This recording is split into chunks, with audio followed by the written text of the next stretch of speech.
7 money mistakes only the top 1% can afford. When you think of the super rich, you probably picture people who have it all figured out.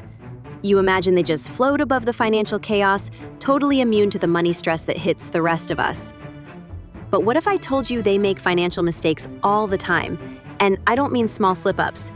I mean errors so catastrophic, they would bankrupt the average person in an instant.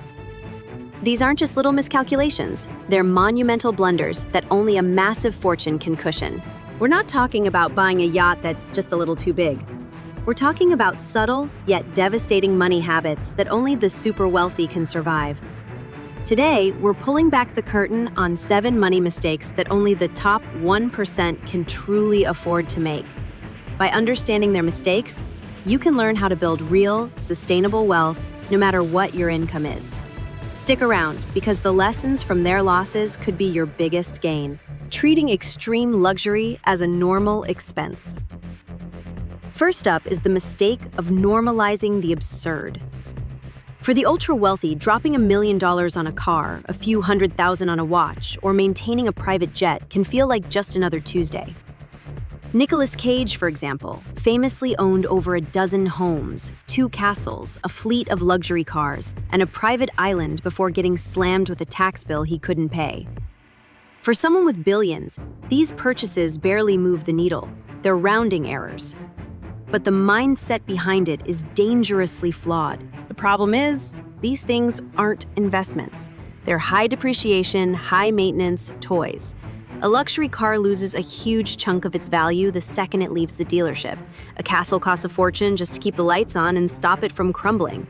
The wealthy can absorb these losses. They can just sell one of their other 10 properties or a small slice of their stock portfolio to cover the costs. It's a setback for them, not a disaster. Now, let's bring this down to a normal scale. The average person makes the same mistake by financing a car that's just a little too expensive, telling themselves they deserve it. They buy the slightly bigger house in a trendier neighborhood, stretching their mortgage to the absolute breaking point. So what happens when they get hit with an unexpected job loss or a medical bill? They can't just sell a spare castle. That one slightly too large purchase becomes an anchor, pulling them into debt and financial ruin. The solution isn't to live a life with zero pleasure, but to get real about the cost of luxury. A solid guideline is the 50-30-20 rule, where 30% of your take-home pay can go to wants. But even inside that 30%, you have to know the difference between an occasional splurge and a permanent lifestyle upgrade that kills your ability to build wealth.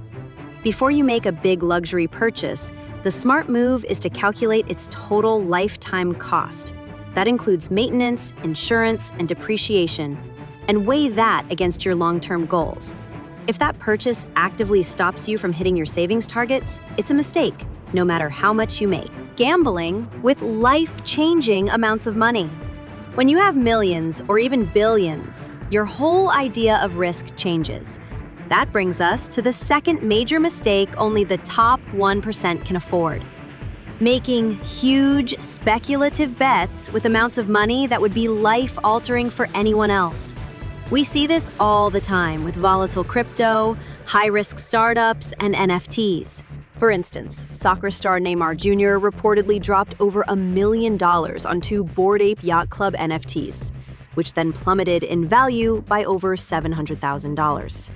YouTuber Logan Paul famously bought an NFT for $623,000 that is now worth basically nothing. For them, it's a painful loss and maybe some public embarrassment, but their overall financial stability is fine. They can just write it off as an expensive lesson. Amazon founder Jeff Bezos has openly said he's made billions of dollars of failures on experimental projects like the Fire Phone. He can afford to lose billions because a single home run, like Amazon Web Services, more than pays for all the strikeouts. Now, imagine an average person taking a similar risk. They see stories about crypto millionaires and get tempted. So they take a big chunk of their retirement savings, say $50,000, and dump it all into a speculative altcoin some influencer is hyping up. If that coin goes to zero, which many do, their retirement plan is shattered. There's no other pot of money to fall back on. That one bet, driven by the hope of getting rich quick, can sentence them to decades more work. The lesson here is to separate your investment portfolio from your speculation portfolio. Your core investments, the money you're actually counting on for retirement, should be in diversified, proven assets like low-cost index funds. If you want to speculate, use a tiny fraction of your money, an amount you could lose completely without wrecking your financial health. Think of it as your entertainment budget for the markets. The wealthy can afford to buy expensive lottery tickets with their venture bets. The rest of us need to focus on the slow, steady, and proven path. Real investing should be boring. It's not supposed to feel like a trip to the casino. Aggressive and legally gray tax avoidance.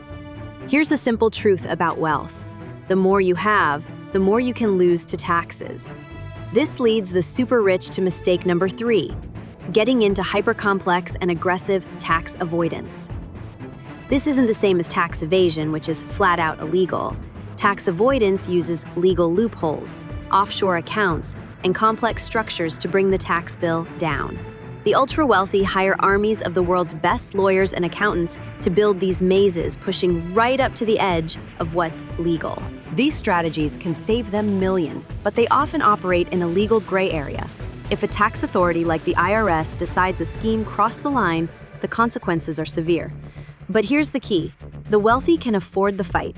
They can spend years in court, pay massive fines if they lose, and still be incredibly rich. For the average person, trying even a simple version of this is financial suicide. Let's say a small business owner gets shady advice to create shell companies to hide income.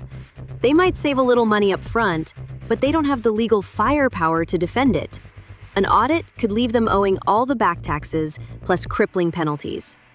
In cases of fraud, those penalties can be up to 75% of what you owe, not to mention potential jail time. The legal defense alone could bankrupt them. The lesson is to play it straight with taxes. For 99% of us, the best tax strategy is simple. Take every single legal deduction and credit you're entitled to. Max out your 401k, IRA, and HSA. These are straightforward government-approved ways to lower your taxable income. Trying to get clever with taxes without a billionaire's resources is like walking into a legal minefield blindfolded. The potential reward just isn't worth the catastrophic risk. Extreme lifestyle inflation. So, you get a big promotion and a nice raise. What's the first thing you think about? If you're like most people, it's upgrading your life.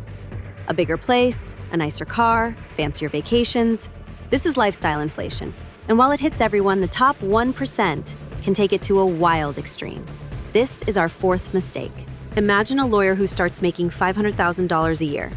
They immediately move into a luxury condo, lease a high-end German sedan, join an exclusive country club, and send their kids to the most expensive private school. Their spending rises in perfect lockstep with their income. Pretty soon, that $500,000 salary feels normal. They're still living paycheck to paycheck, just with much bigger paychecks. One financial planner told a story of a client earning £30,000 a month, but spending $29,000 of it, leaving him broke at 53 despite a massive income. For the truly wealthy, this can go on for years. They can keep up a wildly expensive lifestyle as long as the money keeps pouring in. But this creates golden handcuffs. They become totally dependent on that high income. If the economy turns, their industry shifts, or they lose their job, their whole financial world collapses because they have massive expenses but haven't been building real assets. They have a high income but a low net worth. For the average person, this cycle is even more vicious. A $5,000 raise gets immediately eaten by a $400 a month increase in a car payment. A bonus gets spent on a vacation instead of being invested. You feel richer, but you aren't actually building wealth. You're just stuck on a hamster wheel, running faster and faster to stay in the same place. The way to beat lifestyle inflation is to be intentional. It's about consciously deciding where your money is going to go before it even hits your account. The second you get a raise, your first move should be to automatically increase your savings and investment contributions. Automate your goals first, then figure out what to do with what's left. It's a simple shift, but it's the fundamental difference between looking rich and being rich. If this is making sense to you and you want more insights on how to build real, lasting wealth, take a second to hit that subscribe button.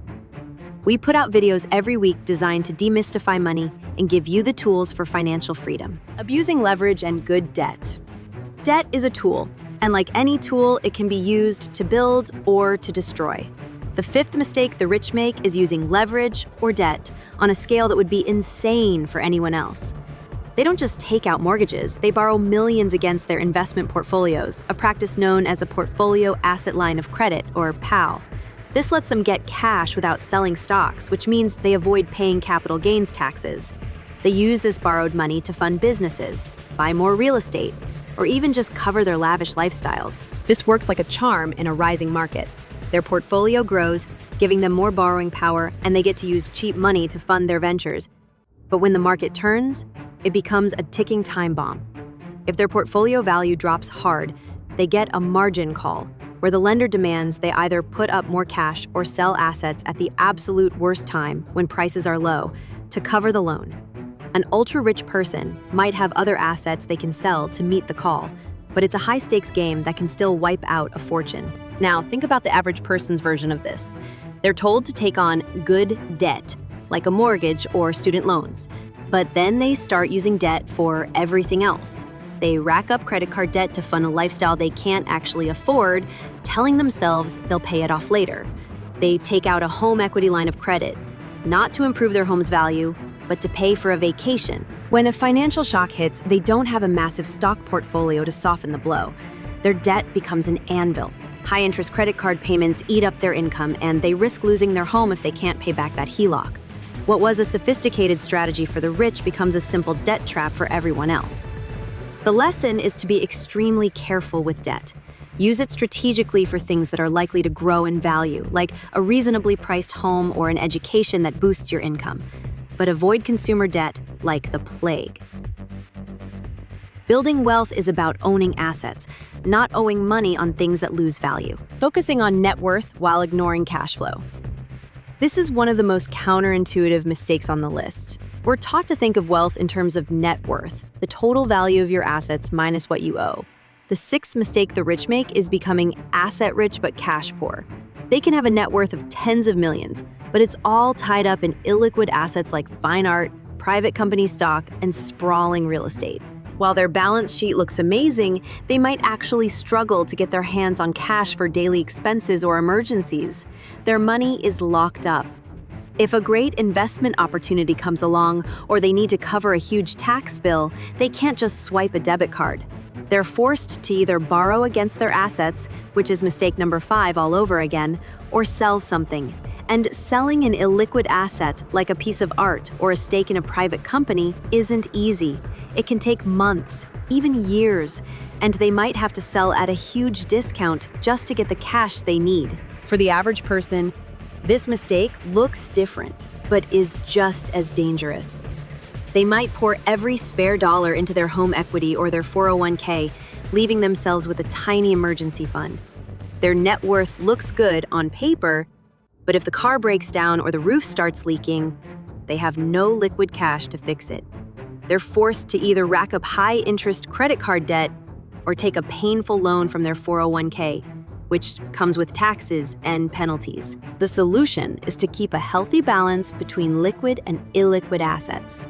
Every financial plan, no matter how big or small, has to start with a solid foundation of cash. That means a fully funded emergency fund with 3 to 6 months worth of living expenses sitting in a high-yield savings account. This cash isn't to make you rich, it's to keep you from going broke. It gives you the flexibility to handle life surprises without wrecking your long-term plan. Cash flow is the lifeblood of your finances. Net worth is just the scorecard. Blindly outsourcing financial decisions. The final mistake is maybe the most dangerous, completely giving up control. When you build up significant wealth, it gets impossible to manage it all yourself. So you hire a team, a financial advisor, an accountant, a lawyer. The mistake isn't hiring help, it's blindly trusting that help without any oversight. The wealthy can fall into the trap of thinking, I pay these experts a lot of money, so I don't need to know what they're doing. This can lead to disaster. Best case, they're just paying for bad advice. Worst case, it opens the door to mismanagement or straight-up fraud. Plenty of celebrities have lost millions by trusting the wrong people. Kevin Bacon, Steven Spielberg, and John Malkovich were just a few of the victims of Bernie Madoff's infamous Ponzi scheme. They lost fortunes because they put their trust in what seemed like a foolproof operation. While they could recover financially, the losses were staggering. For the average person, this mistake is just as damaging. They might hire a financial advisor who sticks them in high-fee mutual funds that underperform the market, just because it earns the advisor a bigger commission. They might trust a tax preparer who makes a critical error. Because they don't have a basic level of financial literacy, they don't know the right questions to ask or how to spot the red flags. They've outsourced their financial future without keeping any control. The ultimate lesson is this: you are the CEO of your own wealth. You can and should hire specialists to help you, but you can never, ever outsource your own financial education. You need to understand the fundamentals of budgeting, saving, investing, and taxes. You need to know enough to have an intelligent conversation with your advisors, to challenge them, and to know if their advice is really in your best interest. No one will ever care more about your money than you do. Taking ownership of your financial literacy is the single most important investment you will ever make. So those are the 7 catastrophic money mistakes that only the top 1% can afford. From treating extreme luxury as a normal expense, to gambling with life-changing money, to abusing debt and ignoring cash flow. It all boils down to a simple but powerful truth. The rules of smart financial management are universal. They apply whether you have $10 in your pocket or $10 billion in the bank. The difference is that for the super rich, these mistakes are just expensive lessons. For everyone else, they are life-altering disasters. The key is to learn from their missteps without having to pay their price. Build your financial life on a foundation of discipline, education, and intention. Pay yourself first, invest consistently, be smart about debt, and never stop learning. That is the real path to financial security and freedom. What do you think is the biggest money mistake people make, regardless of their income? Drop it in the comments below. I read every single one and would love to hear what you think. Thanks for watching.